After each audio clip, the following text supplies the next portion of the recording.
Right. Well, it's good to have a nice little group. Usually we will have like an interfaith. If you want to, you can sit here if you want. This is, yeah, there's nobody in front of you except for me. Or you can sit there. I can sit a little closer.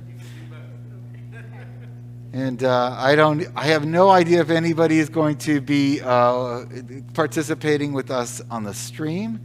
But if so, what I'll do is when we have questions or ideas, I'll pass the microphone so they can hear the ideas as well. Take a little breath. Usually we have an interfaith conversation. I do. Next year. But we'll mix it up again.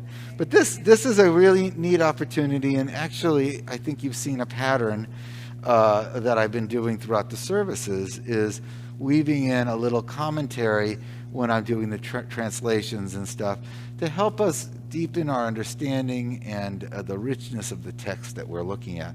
And so this is going to be an interactive version of exactly that. Now, I don't even need to have handouts because the book of Jonah is actually in our prayer books.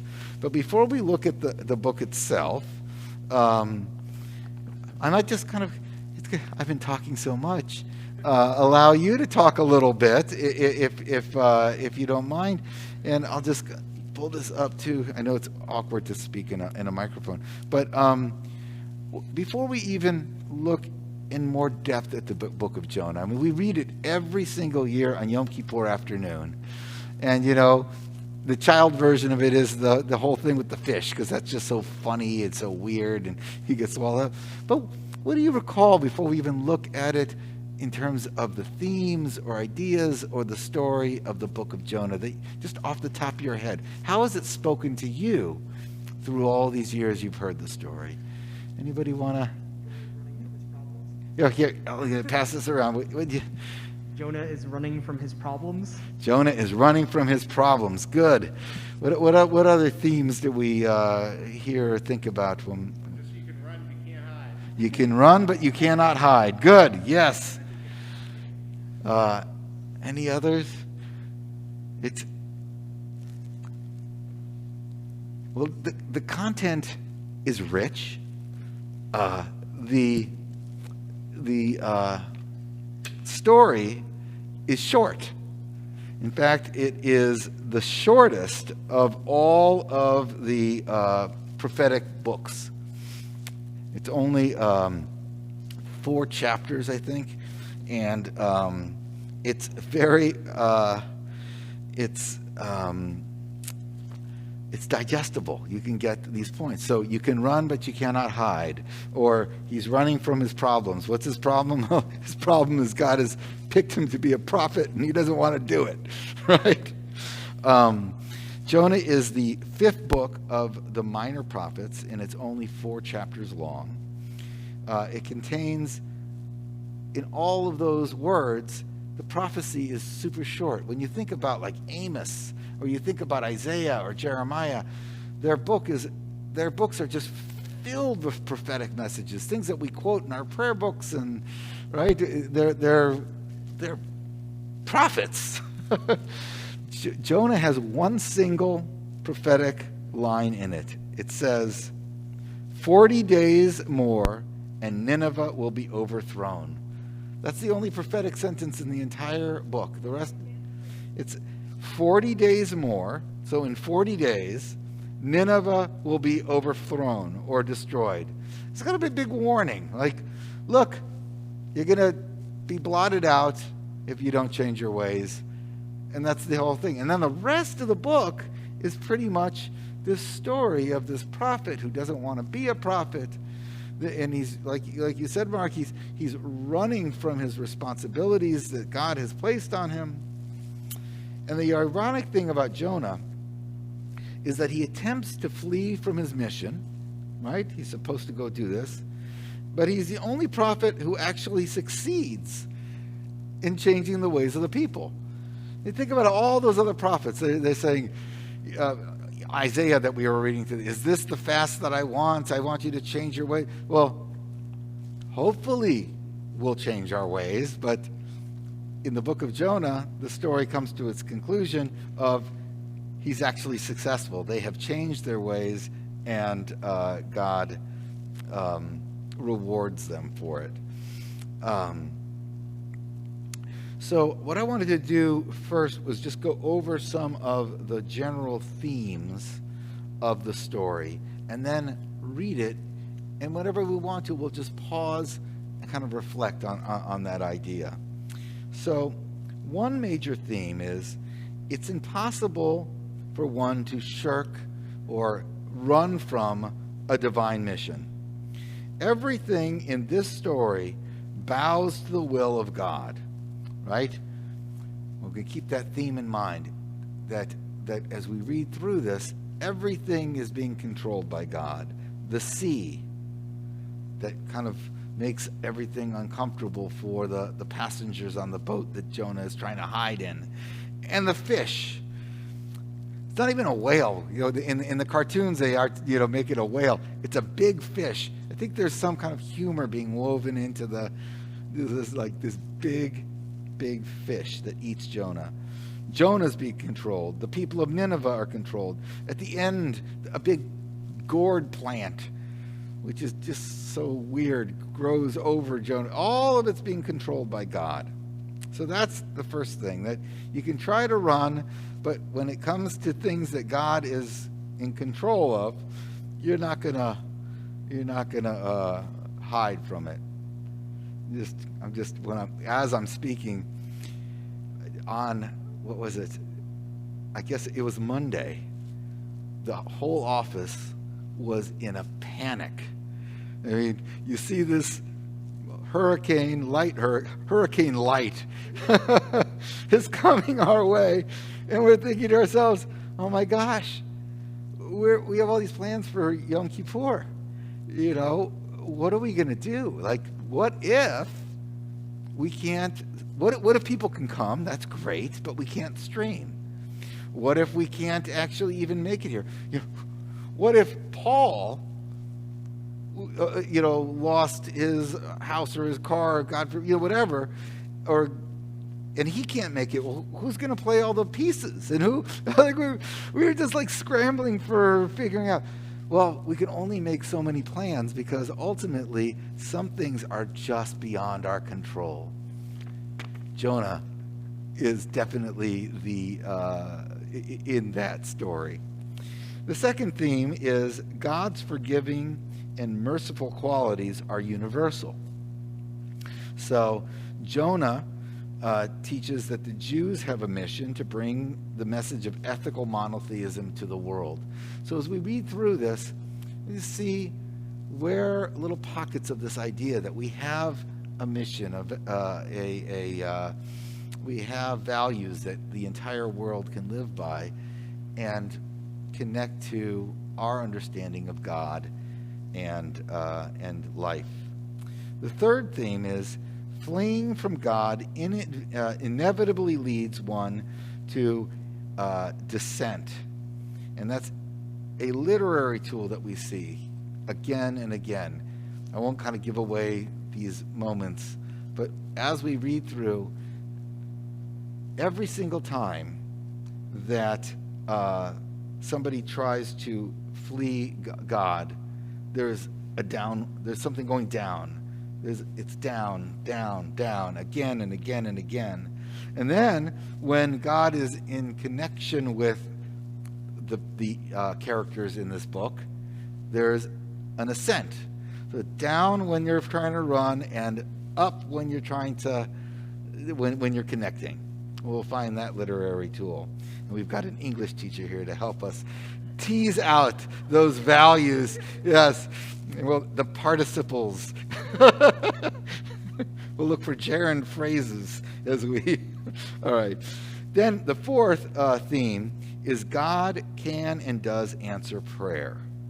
So we'll look for some of those moments where God answers prayers, where the fleeing leads to a descent, and connecting to God leads to an ascent, and then the forgiving, merciful qualities that are universal, that where we see it in other people learning that. So I think those will be some nice ideas that we can play with as we journey through here. And then there's a lot of pieces to keep in mind as we're going through this text. But I will ask after this text study, what do each of the characters stand for? Each of them represents kind of a bigger quality than themselves. Jonah, Nineveh itself, the people of Nineveh, the day and the time of the story, what might that signify? Tarshish is the first town that they go to, and the fish. So let's see if we can tease through some of these ideas as we go through the book of Jonah. You can find the story of Jonah on page 285, and I certainly can read because people get shy. But if you would like to read, it would give me a little bit of a break,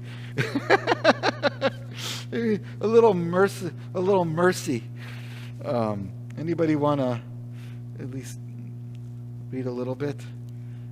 Oh, good. We got readers, and then I'll pass it around. Great. Yeah, I could hear you out here as the anchoring the front end of the congregation in prayer. I was thinking to myself, I wonder if I can get Brendan to sit like close to the microphone in the future, because then we could. All right. So I'll let you. And I might say, oh, what about that? I might stop us as you read too. The word of the Eternal came to Jonah, son of Amittai. Go at once to Nineveh, that great city, and proclaim judgment upon it, for their wickedness has come before me. Jonah started out, however, to flee to Tarshish in the service of the Eternal. He went to Jaffa and found a ship going to Tarshish. He paid the fare and went aboard to sail with the others to Tarshish, away from the service of the Eternal. Beautiful. Let's pause for half a second. If I had a map, which would have been nice too, I should have thought even a little bit further ahead. Tarshish is in the absolute opposite direction to the south. So we're going down. We're fleeing away from Nineveh. He's trying to get away from this charge that he is. Bless you, by the way.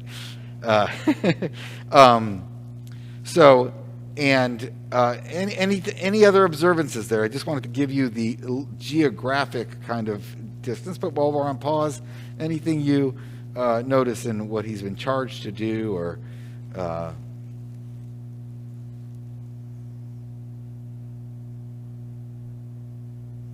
we don't know what the wickedness is, but for whatever reason, Nineveh, not just a person in Nineveh, but the whole city of Nineveh, kind of like Sodom and Gomorrah, are seen in God's eyes in this story as wicked enough to destroy. But this merciful God, because God is always, well, I won't jump ahead, but this merciful God is compassionate enough that we get a second chance. This city gets a second chance. And so he sends his loyal servant, Jonah, to take care of this mission. Okay, let's continue. But the Eternal cast a mighty wind upon the sea, and such a tempest came upon the sea that the ship was in danger of breaking up. In their fright, the sailors cried out, each to his own god, and they flung their cargo overboard to make the ship lighter. Meanwhile, Jonah had gone into the hold of the vessel, where he lay down and fell asleep. The captain went over to him and cried out, "How can you be sleeping so soundly? Up, call upon your God. Perhaps your God will be kind to us, and we will not perish." All right, let's pause for a second there. There's a lot packed into this little paragraph. What are some observations that you make?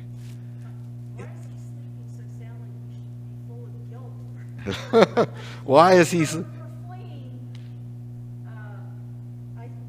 really interesting. Yeah. So why? Yeah. Why is he sleeping? Why is he? And it's such a rough sea. That's kind of. It's an escape. Oh, good. Yes. That's the ultimate escape. Like, I am so not caring about this mission. I'm just going to go to sleep and out of sight, out of mind, or whatever. It's like, and also he's not troubled by it. Like, Ruth, as you're mentioning, like, wouldn't you be racked by guilt that you're running away? But he doesn't care. He's so chill that he can actually sleep on it. What else in this situation? A couple things that tie into the theme of down. Yes, good. The down themes. There's the throwing the cargo overboard, as well as him going down into the hold of the vessel. Yes. And in the Hebrew, the word for the hold of the vessel is the bowels of the ship. So I wish they cleaned it up for this, for Yom Kippur, I guess. But it's the bowels of the ship. He is fleeing not only down, but this is the darkest, most awful, image into the bowels of the ship itself as he, and then there's that other theme that we talk about, and that is the sailors. The sailors are interesting here, right? In their fright, these are faithful people. So in this paragraph in particular, we have each calls out to his own God, and they're trying to lighten this ship because it's just getting out of control. But they're insightful. They're like, we're praying to our God and it's not working. Jonah, dude, you've got another God, maybe your God. So they recognize something maybe more in the God of Jonah. So that's a theme that is going to come up again and again. So, but these guys are men of faith. I mean, they're praying immediately, while Jonah is not so.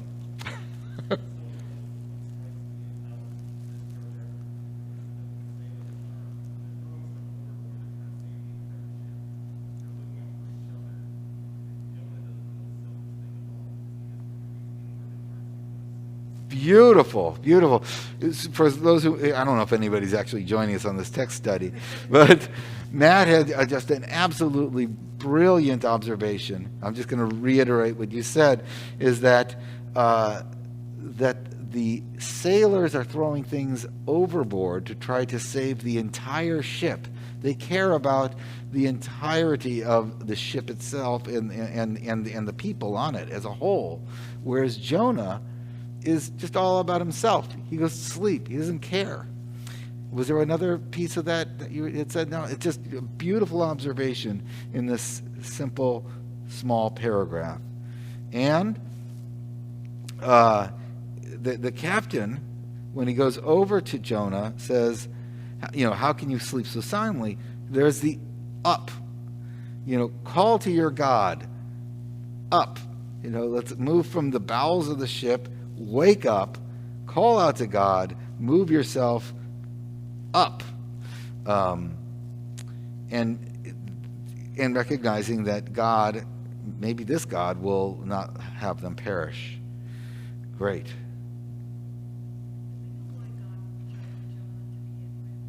We don't. We don't. Although I bet there is midrash about that somehow, but that's a really good question. Why Jonah? And Jonah asked that question at the end, so maybe we'll get a hint at the end. At the very, very end of it, he's like, "Why did you send me on this mission? Like, you're in control of everything anyway." So, all right. So, continue. Thank you, Brandon. The men said to one another, "Let us cast lots and find out whose account this misfortune has come upon us." They cast lots, and the lot fell on Jonah. They said to him, "Tell us, you have brought this misfortune upon us. What is your business? Where do you come from? What is your country? And of what people are you?" "I am a Hebrew," he replied. "I worship the Eternal, the God of heaven, who made both sea and land." The men were greatly terrified, and they asked him, "What have you done?" And when the men learned that he was fleeing from the service of the Eternal, for so he told them, they said to him, "What must we do to make the sea more calm around us?" For the sea was growing more and more stormy. He answered, "Heave me overboard, for I know that this terrible storm came upon you on my account." All right, so let's pause there. There's a lot to unpack there as well.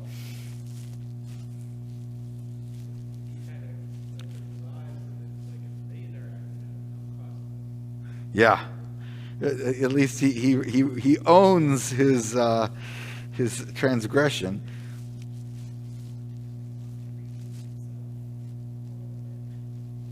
Yeah.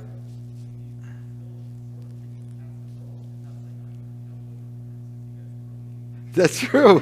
Very good point. Yeah, I'm not gonna. Very good point. He's not going to just take it upon himself. You've got to take me and throw me.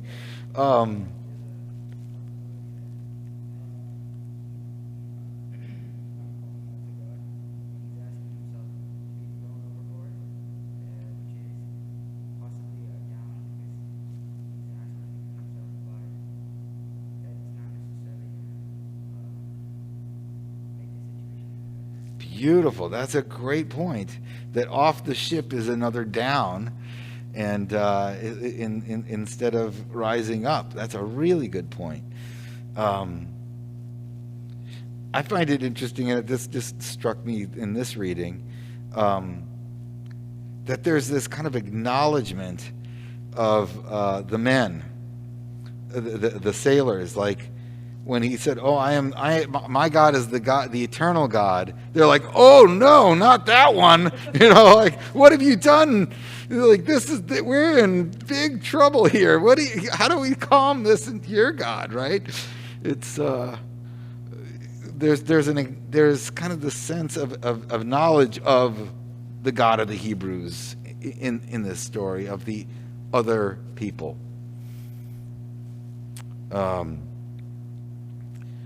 So let's, I guess, continue and see what happens as he's thrown over.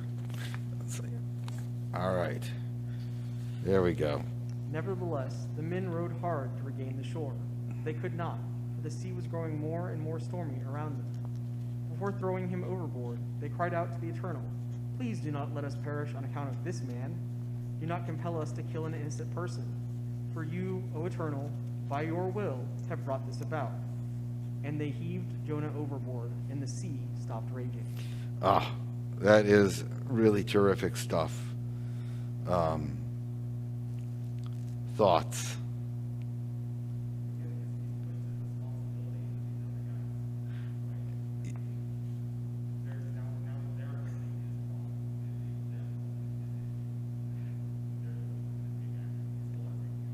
Yes. Yes.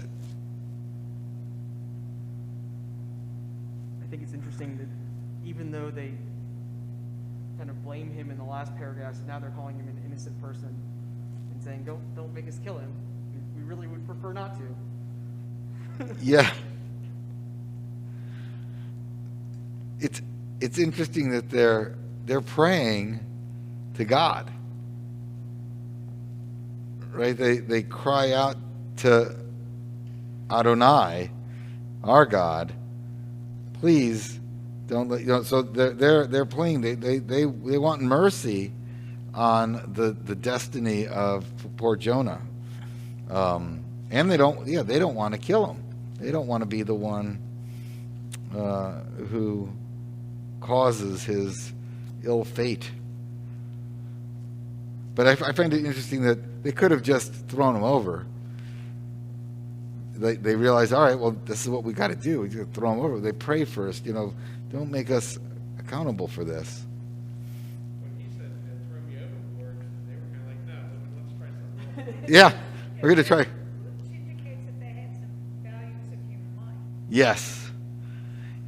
And they, and they're trying to row across the sea to see if they can do it themselves. And then the one more sentence. Read that last the kind of concluding line there. The men were greatly in awe of God. They offered a sacrifice to the Eternal, and they made vows. So that theme that I was saying, that kind of in evangelical Christianity they call it witnessing, right? They model in what they believe is right, with the hope that other people will come their way, right? So in a way, this is kind of the reverse of that, but they've seen through their actions with Jonah that by throwing him over, because Jonah says that I've offended my God, they witness that this God is actually in control of the ocean, the sea, their destiny. And so what's powerful and beautiful in this story is that they offer offerings and make vows to this new God in their life. It's kind of an interesting theme. So I didn't know. Did I was going to share the mic? You want to let Matt read for a little bit? You had raised your hand too. I'll bring the microphone over. All right. God provided a huge fish to swallow Jonah, and Jonah remained in the fish's belly 3 days and 3 nights. Then the Eternal commanded the fish to spew Jonah out upon dry land. The word of the Eternal came to Jonah a second time. Go at once to Nineveh, that great city, and proclaim to it what I tell you. Jonah went at once to Nineveh in accordance with the command of the Eternal. Nineveh was an enormously large city, a 3 days' walk across. Jonah started out and made his way into the city the distance of 1 day's walk, and proclaimed, 40 days more, and Nineveh shall be destroyed. All right, pause for a second here, because I'm like, what happened to the story? I guess for the purposes of brevity, for worship, you see the ... when it says 3 days and 3 nights? We're missing a good chunk of that time in the fish.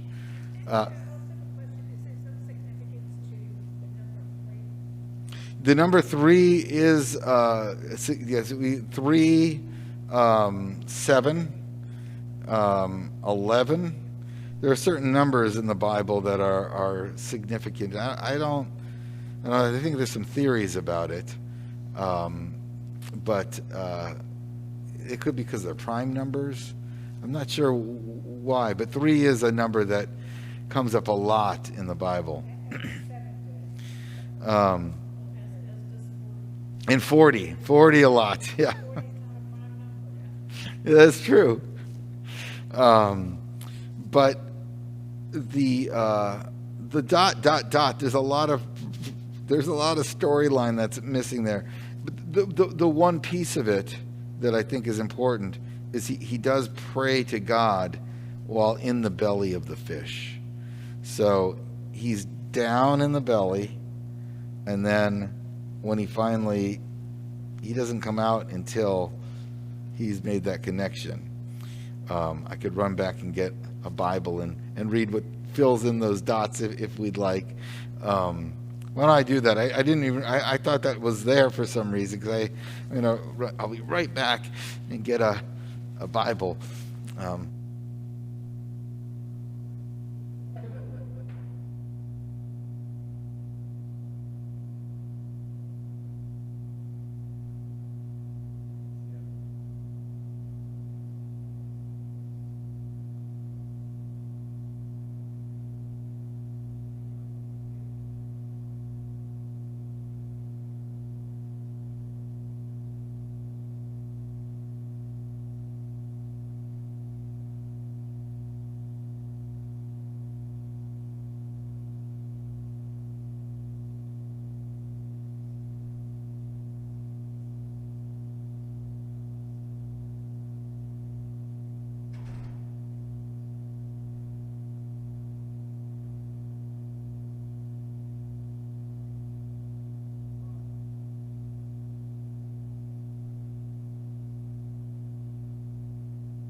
as I'm looking here,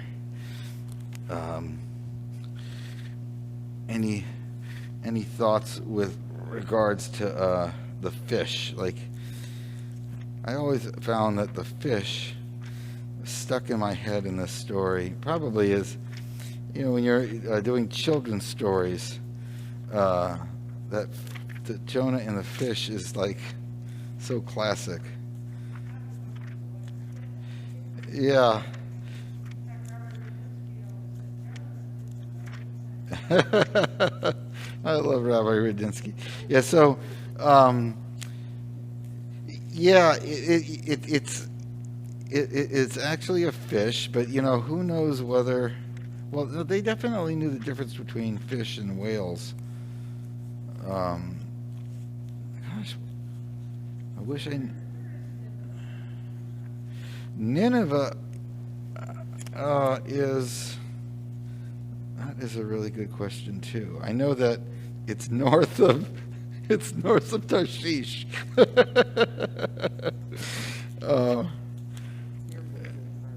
Is near Mosul? Oh, there we go. All right, yeah. Gosh, I can't.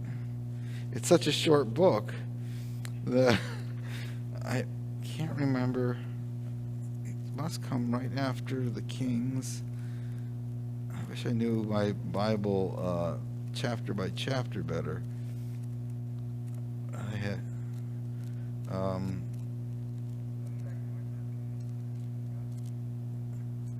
What's that? He's going back to make a connection with God. That's right. When he heads north, he's going to make a bigger connection. He's going up. That's right. He started in Jaffa, which is near the Horn, or not the Horn of Africa, but the east side of Africa. And he went toward, or he was told to go to Nineveh, which is near Iraq, which is to the northeast, and he went to the west towards like Morocco. Okay. That is super helpful. The Tarshish is 2,500 miles away from Jaffa. So across the Mediterranean Sea. Yep. That's a long journey. And a little vessel. Habakkuk. I got to be getting close. Haggai, Zechariah. I wish they were like in alphabetical order. All right, and now we got Ketuvim. So where is Jonah? I'm going to look for the little table of contents here. I thought I would hit it. Okay.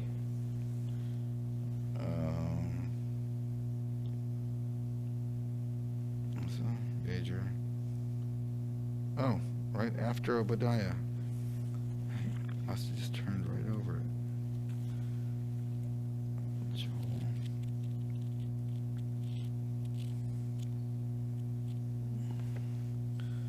Ezekiel is last. Hosea. Joel. Amos. Micah. I passed it already again.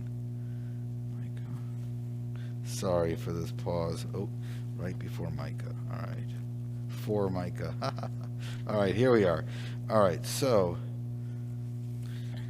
All right. That's why they broke. Because it was a big narrative that he talks. All right, so I'm going to let Nat, I'll let you fill in the blank of the ... Nobody today is going to get it except for us. Aren't we lucky? All right. So. Okay. The secret passage. The secret passage. Yeah, so go ahead and start over with God providing the huge fish.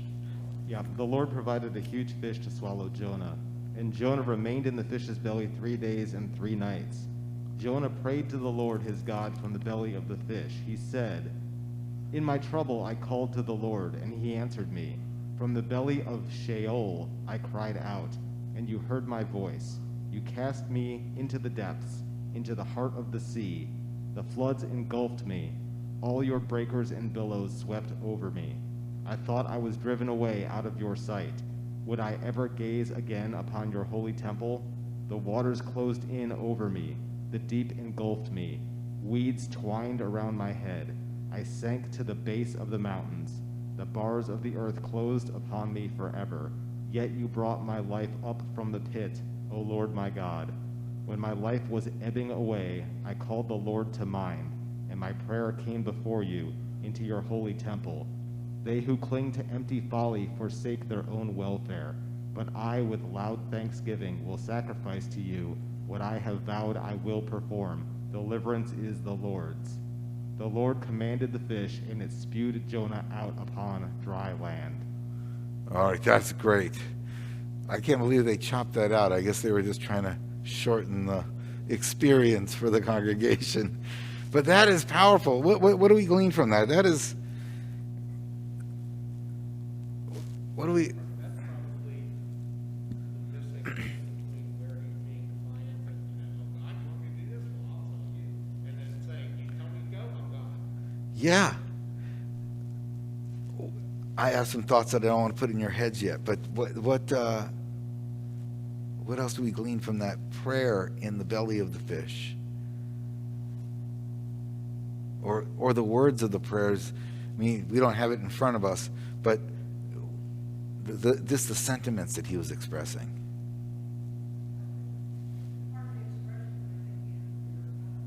A fear of God moment, right? Okay, excellent. And he,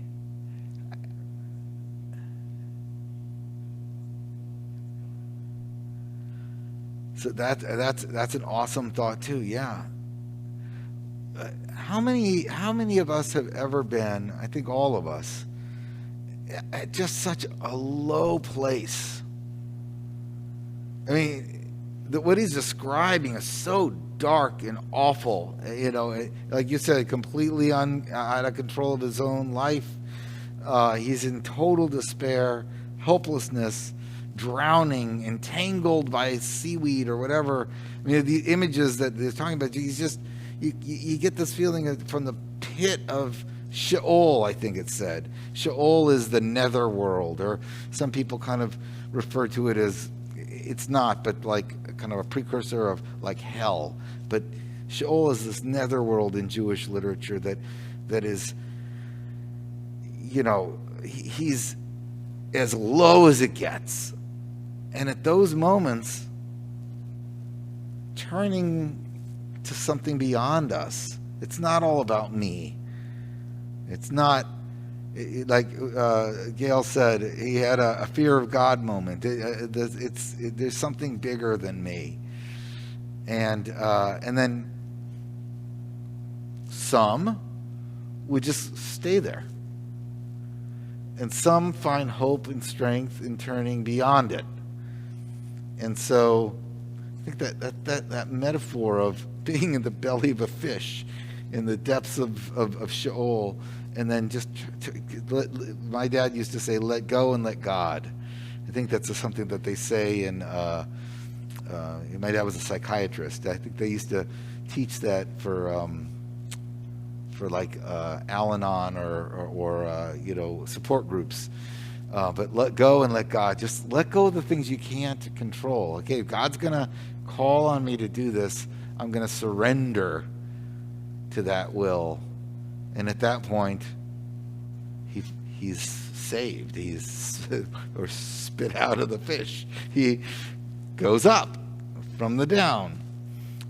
So that's an important thing. And then, as you said, Mark, he's found now he knows that, all right, I God's in charge. I got to do this. That's the turning point. The arc has shifted. Now it's kind of going. The storyline is shifted. All right, so we've gone from the belly to the fish to spit out on dry land. And let's go back to our text, although I think that it's been truncated a little bit. All right, so back to the eternal, the word of the eternal. So I think I read that part before, but we'll go back to it. So the word of the Eternal came to Jonah a second time. Go at once to Nineveh, that great city, and proclaim to it what I tell you.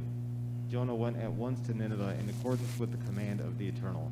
Nineveh was an enormously large city, a 3 days' walk across. Jonah started out and made his way into the city the distance of 1 day's walk, and proclaimed, 40 days more, and Nineveh shall be destroyed. There's our single line of prophecy. There we go. All right, the way to point that out. So, before we go a little bit further, he's on this new place, somewhere near Mosul, you said. Nineveh was near Mosul, Iraq. All right, so he's at this new place. It's a massive city, and he's going to tell these people to change their ways. All right, and what do they do, Matt? And when they heard Jonah's message, the people of Nineveh believed God. They proclaimed a fast of repentance, and all put on sackcloth. When the news reached the king of Nineveh, he rose from his throne, took off his robe, put on sackcloth, and sat in ashes. And he had the word cried through Nineveh, by decree of the king and his nobles, no person or animal shall taste anything. They shall not graze, they shall not drink water. They shall be covered with sackcloth, and shall cry mightily to God. Let all turn back from their evil ways, and from the injustice of which they are guilty.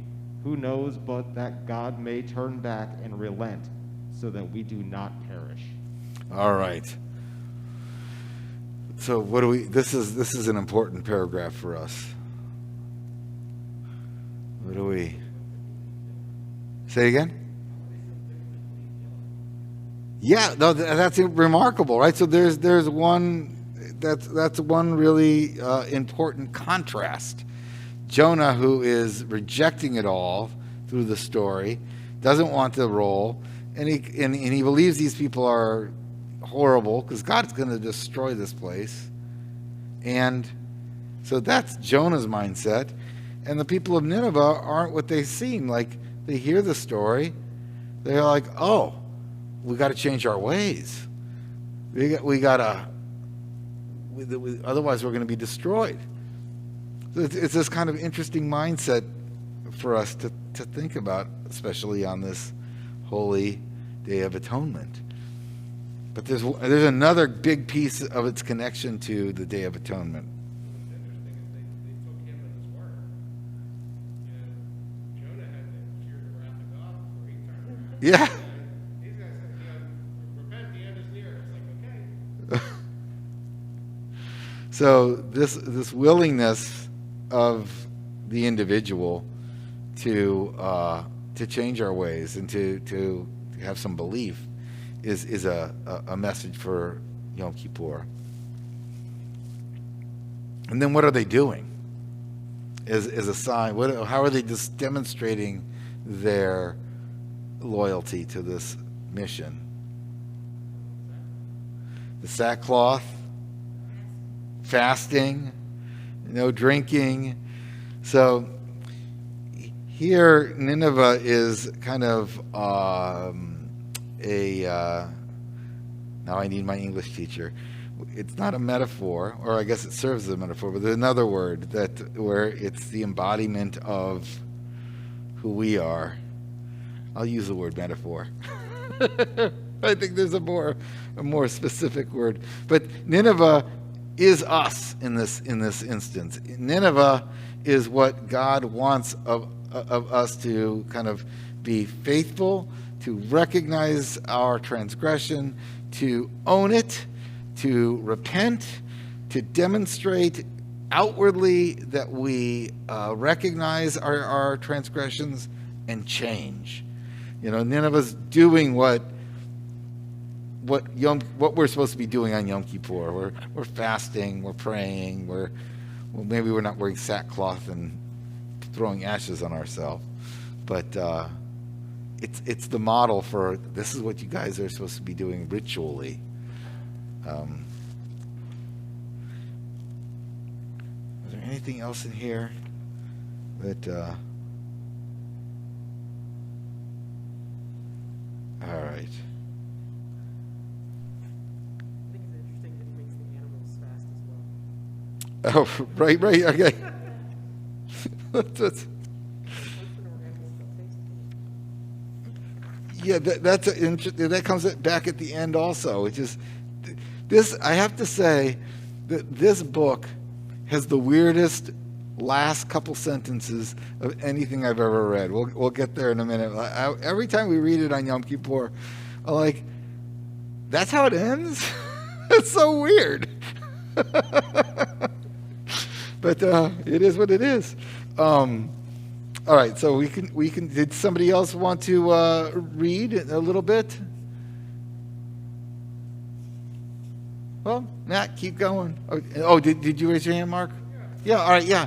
Well, no, we have a new plot line unfolding here. So we had the sailors, we had the fish, we have Nineveh, and now. I want to make sure I'm on the right place. There Uh, was when- 287, right? Yes, when God saw. When God saw what they did, how they were turning back from their evil ways, God renounced the punishment planned for them and did not carry it out. This displeased Jonah greatly, and he was grieved. He prayed to the Eternal, saying, "Eternal One, is this not what I said would happen when I was still back in my own country? This is why I fled beforehand to Tarshish. For I knew that you are a compassionate and gracious God, endlessly patient, abounding in love, renouncing punishment. Take my life then, for I would rather die than live, knowing that my mission and all that I endured was unnecessary."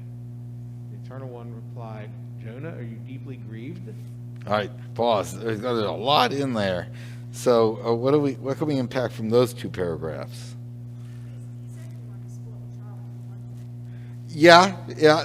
There is an immaturity there. Like, I thought this was going to happen in the first place. That's why I didn't want to do this, right? But yeah. So yes, there is. He is a little bit of a Also justifying his action to have fled yes. from his duty, instead of taking ownership. He's basically pushing it back on the Eternal One. I said, well, you were going to do this anyway. Right. It didn't matter what I did. Yeah. And he's not all relieved that he was saved. I don't. The fishermen who didn't want him to die, valued his life, he doesn't value their life. It's just it's so weird. He's so self-consumed, right? It is kind of again. I think that the author of Jonah, it must have been meant to be something that we learn from. When this was told orally a long, long time ago. But there's so many funny parts of it. I mean, even if we're laughing today at some of them, it had to have had the intent of some elements of humor, because like, who does that? Who says like he's grieving that he went through all this mishigas because he knew God was going to do this anyway. Like, rather than celebrating or being happy that the people lived. After having just been spared himself. Yeah.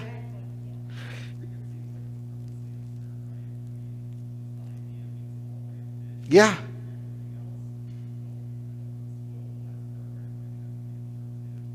It's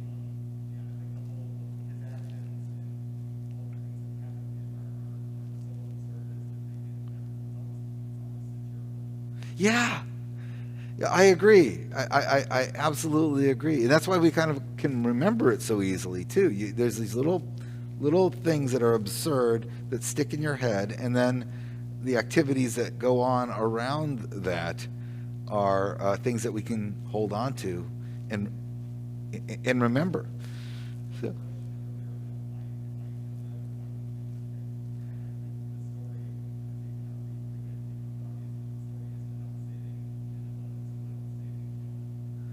Oh.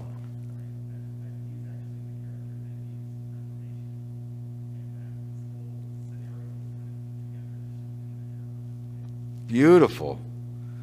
That is really, I might share that from the pulpit when we're when we're actually reading it. Yeah, as Matt said, no, that is a powerful idea. Absolutely. The other thing is to show us, and this is that there are multiple themes going on that we had discussed at the very beginning, and this is that God is merciful and kind and willing to forgive. And part of the reason why we read this on Yom Kippur is to remind us that we're going through all this exercise of the fasting and the praying and setting aside our time and our energy to turn our ways, and that God hears it. He is kind of demonstrating it through the story that God is. This is the God that we want to believe in. That God will hear our prayers and not crush us for our evil. So, anything else before we go on? Because this is where it turns, I think, almost even the most absurd. So the Eternal One says, Jonah, are you deeply grieved? And we continue, Mark. Now Jonah had left the city and found a place east of the city. He made a booth there and sat under it in the shade until he should see what would happen. And God decided to teach Jonah the lesson of this experience. Interesting that that's in brackets. It probably is another short. You still have it open to Jonah? A gourd sprouted which grew Wait, up pause for a second. Let's see if it was like a shorthand there.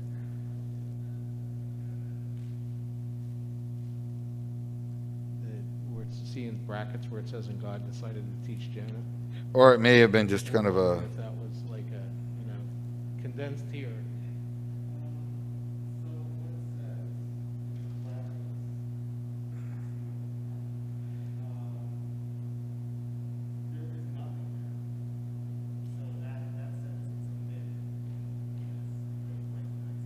So it reads as a gourd sprouted?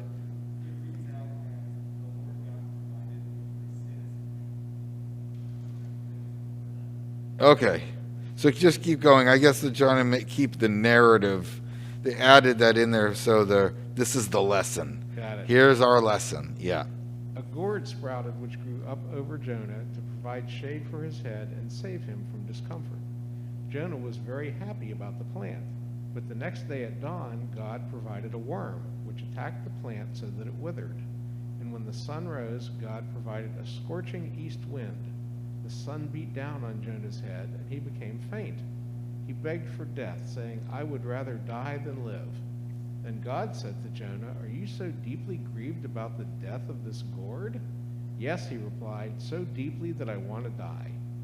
Then the Eternal said, Look how you care about the plant, which you did not work for nor cultivate. It appeared overnight and perished overnight. Now, should I not care about Nineveh, that great city, and its people, my children, whom I created and care for? There are more than 120,000 human beings here who do not yet know right from wrong, and many other creatures as well. Is that where it ends? Is that the... Yeah. Okay, actually, Matt, read the real ending, because it's just like that. Actually, reads all right, and it's a secret ending. Yeah, and then it's the last two sentences are so strange. Okay, so I guess what you read was a different. So it says, I'll just do the last paragraph. Then the Lord said, You cared about the plant which you did not work for and which you did not grow, which appeared overnight and perished overnight. And should not I care about Nineveh, that great city, in which there are more than 120,000 persons who do not yet know their right hand from their left, and many beasts as well? It's just such a strange ending. But let's dissect that ending part, or I mean the last few ideas with this gourd, and then really apply the broader lessons to us on Yom Kippur. It's interesting how the original text is they don't know their right from their left. Right. The summation is they don't know right from wrong, which is kind of a different take on the word right. Yes.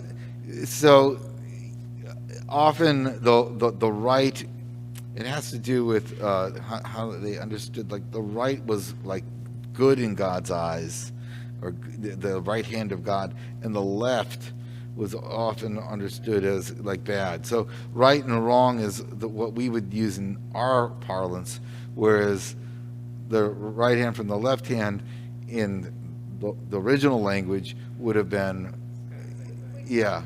Left-handed, at one point, if you were left-handed, you would Yeah, sinister. Sinister is left-handed, or Gale. Clueless. Yeah, and in the Bible it doesn't. that's our interpretation, that's the modern interpretation, not necessarily what it meant at that time.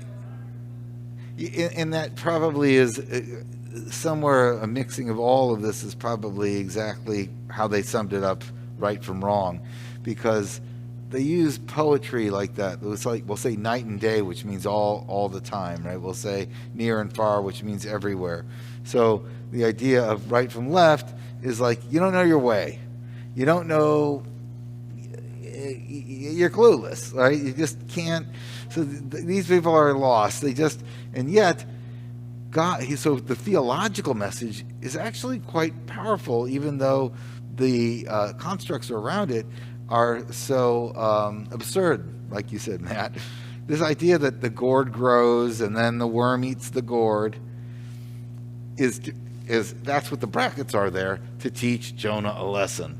What is the lesson? We kind of have to beat ourselves over the head with, in case you're going to miss this, that you're not in control. And I, who am in control, care about all of my creatures. Those who know me and those who don't. Those who can find their way and those who can't. Those who, and even the beasts, and even the cows or the beasts. What else? Is there some more hidden goodies in here? Well, it's another example of how he's narcissistic, because the board matters because he's now hot and Yeah. uncomfortable. Yeah. Didn't matter before, but yet. But now that it's gone, Is the issue. yeah.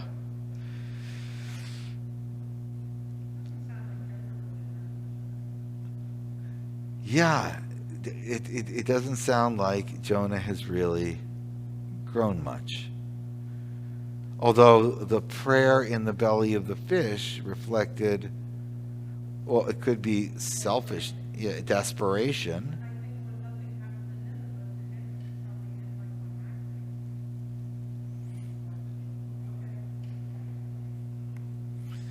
And yet, there's an element of Jonah when he says something like, you asked me to do this, but I know your nature, and I knew you were going to save him anyway. That is a rather insightful statement about how he understands God.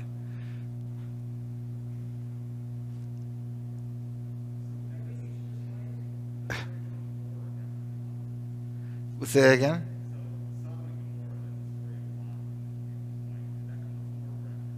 The Sodom and Gomorrah comes before this.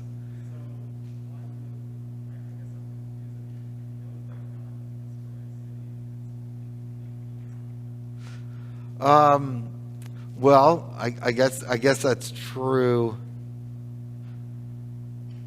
I think If you would know this. was that if he didn't say anything, the city would be destroyed, but then he warned them that then the city was saved, and he didn't want the city saved. Because He didn't like these, yeah. What these people, I mean, he had strong feelings about, I thought originally, that there was feelings, it was not a city he wanted to save. People he wanted to Jonah or God? save. Jonah. Yeah.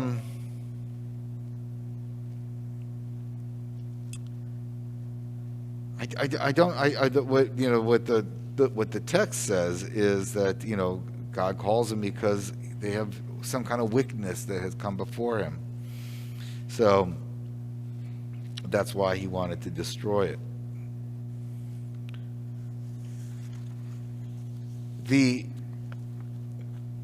Let's see if we, it's a story that really speaks to us on Yom Kippur in a playful way.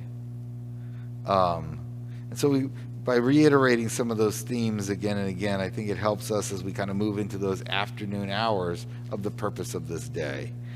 So let's look at each of the characters and see what we think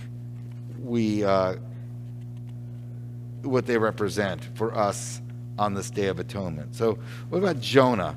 What is Jonah in our personifications?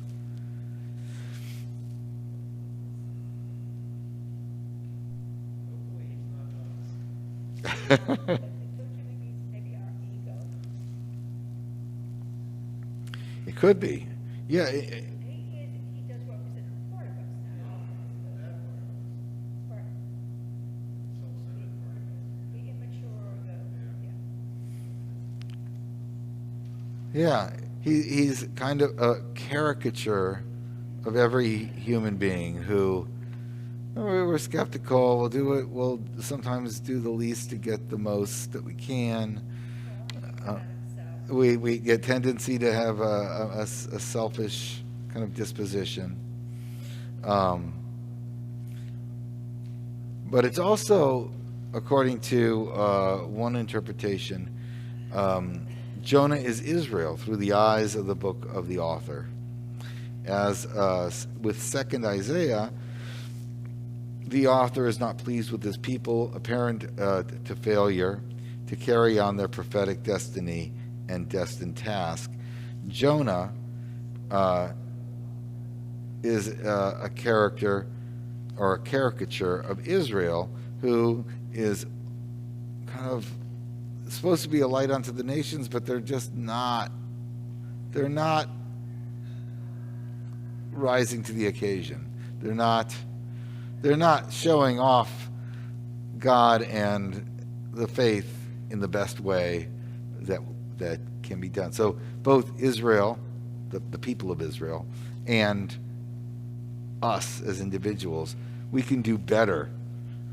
Jonah can do better in reflecting the values of the faith in the God that is our God. This was just an interpretation from a rabbi that I had jotted down. What about Nineveh? What is Nineveh?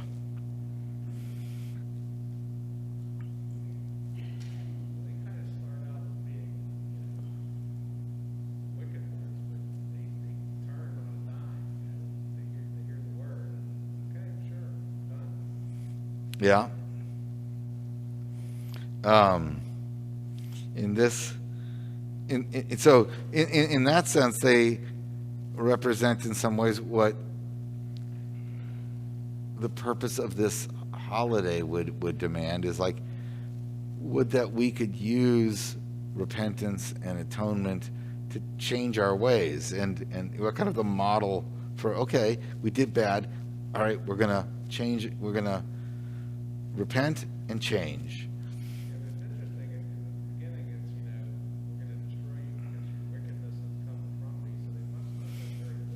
Yeah.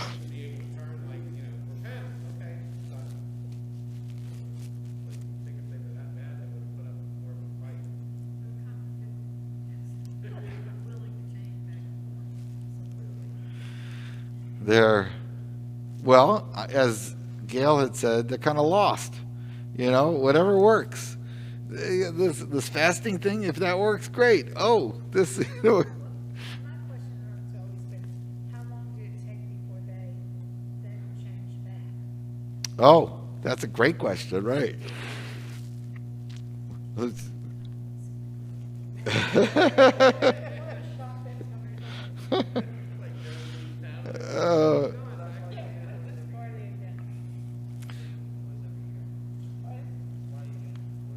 Good answer. Good answer. That's why we need it every year. Because how long is it gonna last? That's very good. We always need to be reminded. Yeah. That's awesome, Aiden. Yeah. Yeah. I always get a kick. I mean, it's a sad kick, but we've spent the whole day together, repenting and praying, and but the truth is the fasting gets to us as well. And as soon as people leave, they're like honking on their horns, and they're all like in a hurry to get home. like what? You just spent the day trying to get better, and you're already getting road rage. Oh my gosh! So actually, one of my friends helped me and sent me some great questions, and he mentions where Tarshish is. It's in the Mediterranean seaport, which you were saying, and Tarshish represents the excuses we give or the rationalizations. So, kind of going away from the truth, away from where we're supposed to be going. It's the place where we're shirking our responsibilities. What about the fish?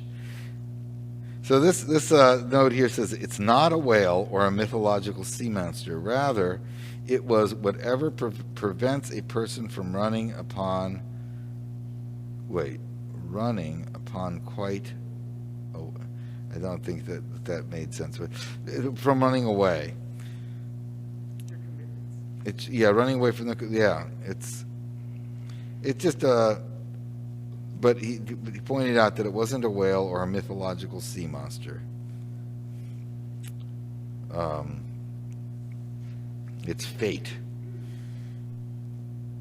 Let's see. I'm trying to.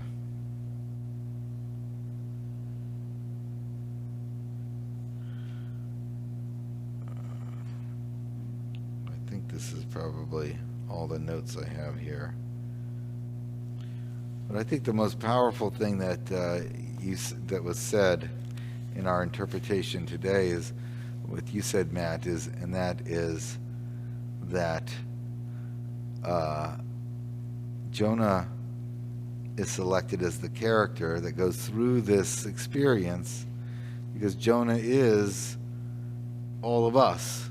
We try to run, and sometimes we get called to Jesus.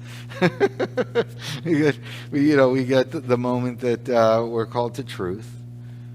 And you said something else that was really important there, and I can't remember it.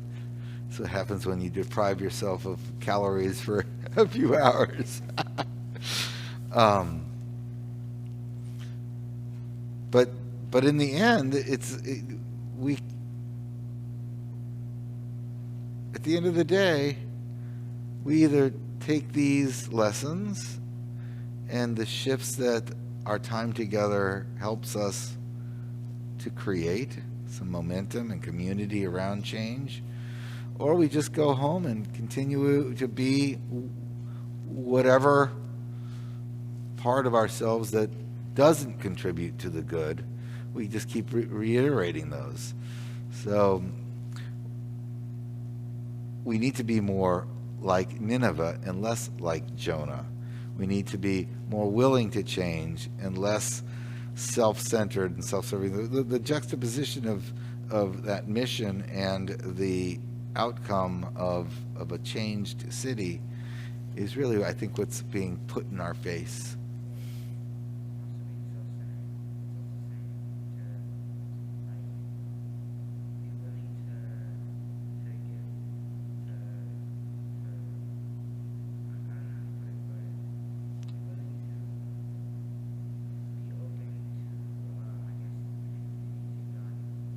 To be willing to be open to the community and God. That's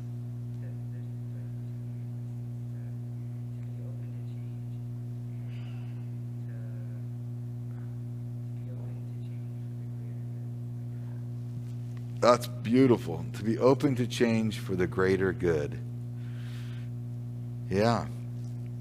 That pretty much captures the punchline of the story, because there is going to be a greater good.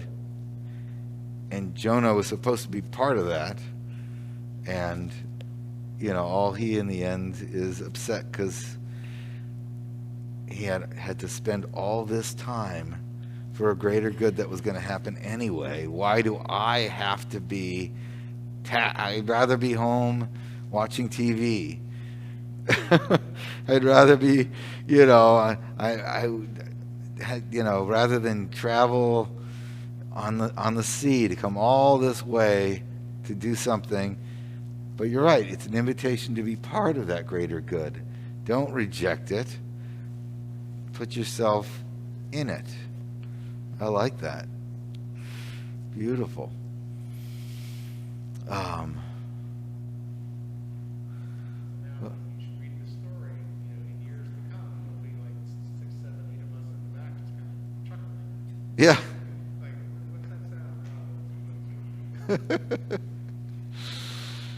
While back, you mean that God was being playful with Jonah, just testing him to see how he would react? That's a good. When I was using the word playful, part of the lens that probably kind of peeling away the onion of the, I think I've probably showed this side of myself before, but I see all of these as stories, right? And so this is a story crafted by an author to help us understand part of our reality. So I see the use of God in this story by the author as the tool in Jonah being used by God in the crafting of the story. Whereas others may see this as historically true. So the question is is God being playful? I think the author is being playful in juxtaposing God's intent and power. Jonah's reluctance is us. So these are the characters that an inspired author, but an author is crafting. Does that make sense? But I do think it is a playful story, and I like Matt's word. It's at times absurd, which is great. We can have some absurdity to allow us to learn some lessons in life.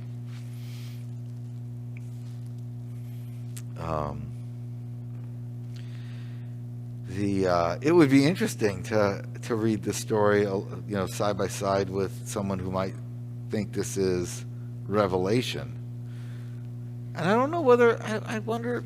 I've never talked to my Orthodox friends whether I think they see this as a story too. They would see Torah as revelation, but these other things are recorded bits of some historical.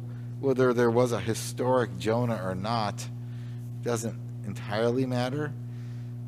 I kind of put him in the same kind of literary genre as like Job or who else is in there that kind of has a story? Esther. These are stories. Ruth. They may have been real characters, but the stories that have been kind of shaped around them are probably bigger than that real character ever was. Or we are the character and it's really big. It's like all humanity. I've lost complete track of time, which is a good thing, I guess. What time is it? Oh, excellent. So what we usually do in this kind of period between the 3 o'clock service, which is the beginning of our afternoon, and our text study, is just kind of play a little bit of music in the background, or we kind of, maybe it would last 10, last 10 minutes. You don't want to play for 40 minutes with an empty room. But we'll just kind of ease back into prayer and our time together. It's been a really interesting, like last year was so, I don't know how, it was such a different way to experience the holy days. From the rabbi and staff perspective, we did everything pre-recorded and then sent it out, which was like more like television, right? It was a little weird. Yeah, and I didn't feel in when you're here. yeah. I feel connected with the music, and I felt totally disconnected. Yeah.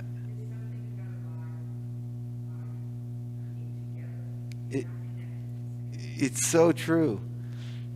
And I'll tell you the an additional level of strange, though, which on one level was kind of nice, was that I was actually with my family in the congregation, if you will, but the congregation was our living room.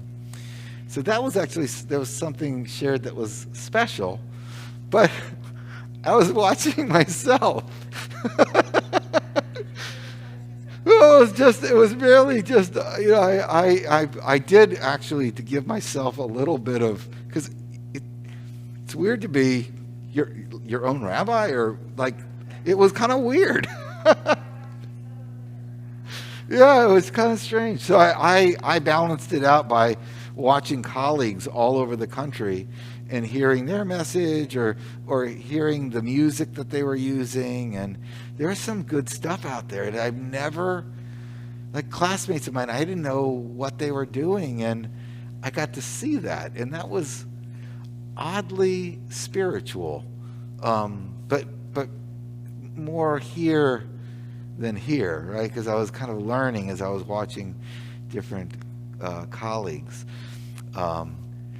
And then this year, it's so nice, even the smallest group of us, to be able to be together, to spend a shared time with a shared mission for the day and the season, right?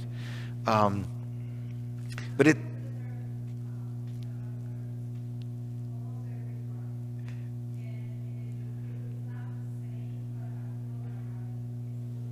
a little connection. Yeah. So, and I know my mom is watching. It's kind of neat that she can be part of the congregation, and she has a different sense of connection to the service. So it's an interesting thing that we're learning right now, and the conversation going on around the country in all the branches of Judaism for sure, but I think in every single pocket of religion, is that for somebody who can't make it to the worship experience live, this new tool that we've kind of learned is also helpful.